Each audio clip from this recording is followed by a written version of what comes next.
What up, you guys? It's your tall guy. Yes, finally a change of pace in the videos. It's daytime here at Universal Studios Hollywood.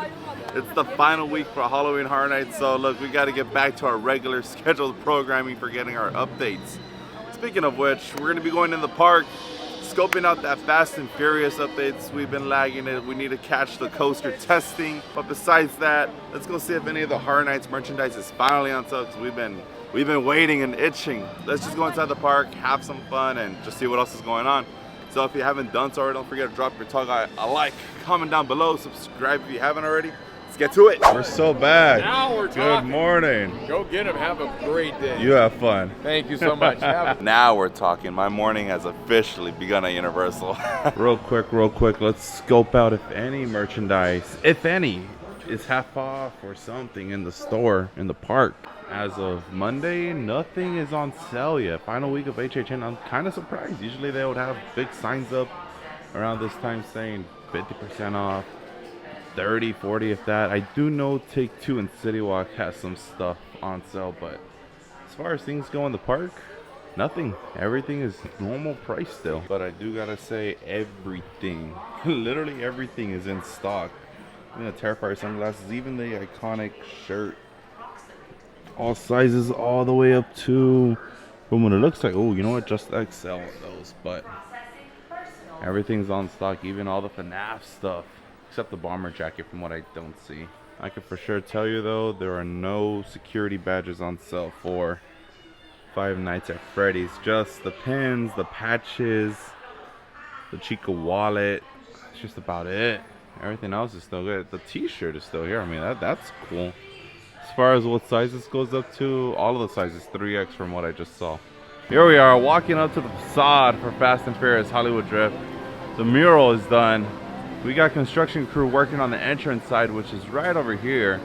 So let's scope out as much as we can. Let's head over towards French Street and see what's going on down there. Alrighty, so made it out to the lookout spot to check out everything going on Hollywood Drift. Looks like the coaster is stalled at the moment. It's down there. We're not too sure if we're gonna see it do its tests or anything going around up and down the track and whatnot, but well, we shall wait around and see. We're here for a few hours, not the whole time, but maybe we get lucky, we get a glimpse of something. 2 hours later. Okay, so plot twist, the coaster is actually testing. We got lucky, so we're gonna go and check this out, guys. Let me show you. This is my first time seeing this. I'm kind of hyped. There it is.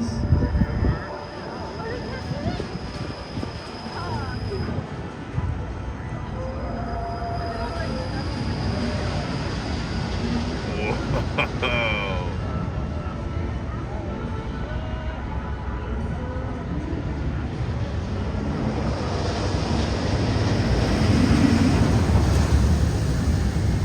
Bro, that's so hype.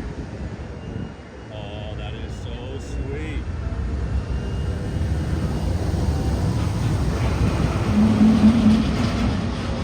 Dylan, theme park obsession. What's up? I need some help. I've been out of the coaster loop, if you know what I mean. If you're catching my drift. See what you did there. Catching a lot of audio drifts today. Where's the project today? Tell us. We've just been seeing some testing going on. I just need some explanations. Yeah, so right now they're doing swing launch testing. So they have to do this on all the LSM launch sections. So those white fins that you see on certain areas of the coaster, those are launch fins. That's what propel the train to the next area. And what they're doing right now is just making sure that all of that works. So they're not launching at 100%. That's why it's not going through the inversion. Exactly. But they gotta do that a few hundred times in order to move on to the next part. And then eventually we'll get to the fun stuff of watching this thing go throughout the entire layout. But right now, we're just watching them do a little LSM launch test, which it's so cool to watch. I could sit here for 20 minutes just listening to you talk about this stuff, and I'm just like, wow. It's so cool. Like, yeah, it is cool. This stuff is so much fun. We fun. literally seen this shit we've seen animal actors and special effects being demolished. 2 years, 3 years later, look where we're at now. It's insane. That's the crazy part for me. Is, you know, the buildings were right here, and it wasn't that long ago. No, it really wasn't. And now there's like a mega coaster here on the side of the hill. It's literally only been crazy. like 3 years. It's only been 3 years. And Universal needed this so bad. Oh, so badly, bro. I cannot live with Mummy. Yeah. Especially after my trip to Orlando. Oh, dude. It's hard to ride this one after I've been to Orlando when Yeah. I rode that Mummy. See, and this is what's cool about this ride is, you know, the manufacturer has done other coasters for Universal at their other parks. Yeah. And the fact that we're getting something like on the scale of what you'd see in Orlando finally here in Hollywood, it's great for us coaster enthusiasts here. And I think the views here are spectacular as well. Oh, dude, like, yeah. Come on, dude. I mean, the weather's a little shady today. Yeah, just a little bit. But on a good day, this Golden is gonna hour be, on Golden Hour, this ride, dude. Dude, epic. Slam dunk. I appreciate your time, bro. Thank yeah, you. man. Yeah. We're scoping out more of the progress. Here's that Scream show that they're still working on. It's been quite a while now.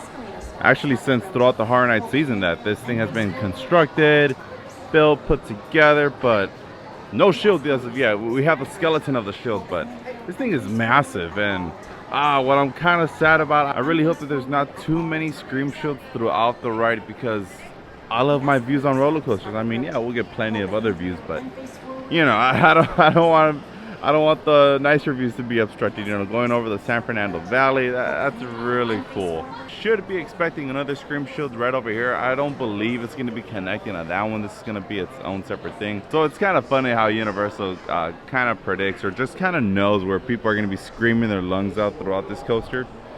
Best believe a lot of screams are going to be happening over the top hat right here. But alrighty, so let's take a quick daytime trip on the studio tour, normal operating hours. It's been a while. I've been infected with terror tram in my blood. I can still say more.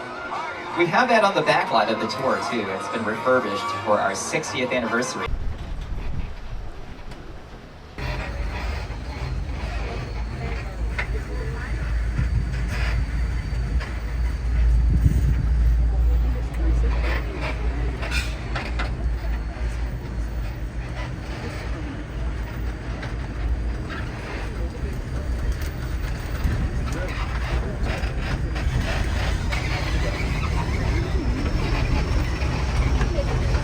Costumes.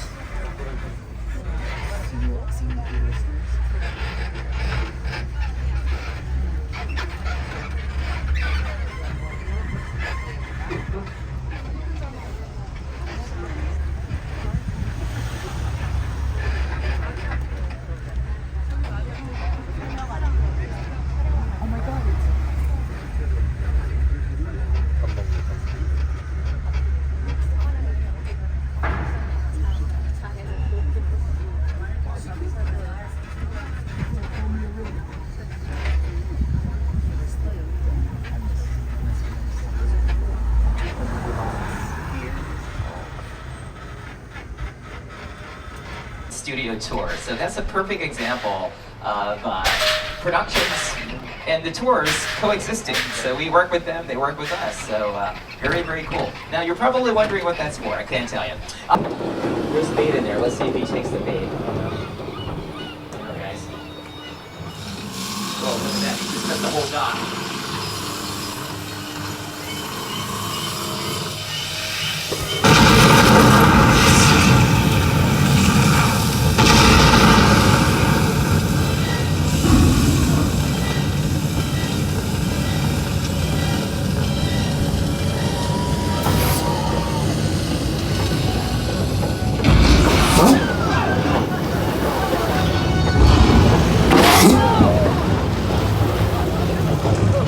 Crazy on the studio tour other than that mystery project that's being filmed in the Metro sets. Another reason why the Metro sets will probably never return to Halloween Horror Nights. Rest in peace. But an interesting topic I did want to talk about finally. It's FanFest Nights 2026, you guys. So we have one confirmation of what's coming to FanFest Nights this year, and that's the Scooby-Doo / Universal Monsters collaboration they're going to be doing. No details have been revealed yet to what they're going to do with the IPs. But here are some rumors. They want to turn the experience into like a Terror Tram-esque, walkthrough. So if you guys aren't familiar with what the Terror Tram is, they're in Halloween Horror Nights. Now, if you guys don't know what the Terror Tram is, in Horror Nights terms, Terror Tram is when the studio tour drops you off at the Bates Motel. You got to make the walk up all the way to the War of the World sets. Now, how they incorporate Scooby-Doo and Universal Monster into this? Be kind of interesting. Be very interesting how they play this off, actually, Because if this is just a pure straight walkthrough experience, I mean, It's just constant repeat audio over and over again. I just don't see this playing out very well. Now, another rumor is taking the IP over to Little Europe. And the only problem I see with that being is, you know, while it is a pretty solid space, it is an 88 nightmare. Have you guys ever driven a stroller, wheelchair, or a scooter on the cobblestone? For example, the Harry Potter world, oh, it is a nightmare. It's terrible. It's a mission. Now, something very exciting could possibly be coming to the Waterworld space there in FanFest Nights. If you guys don't know what's happening overseas over at Universal Studios Japan, is they got a little bit of a one-piece Waterworld action show happening out there. Now, rumor has it that that could be making its way over to the US. Now, that show out there is a very lengthy show. They could trim it down and crop it down over here over to the US side of things.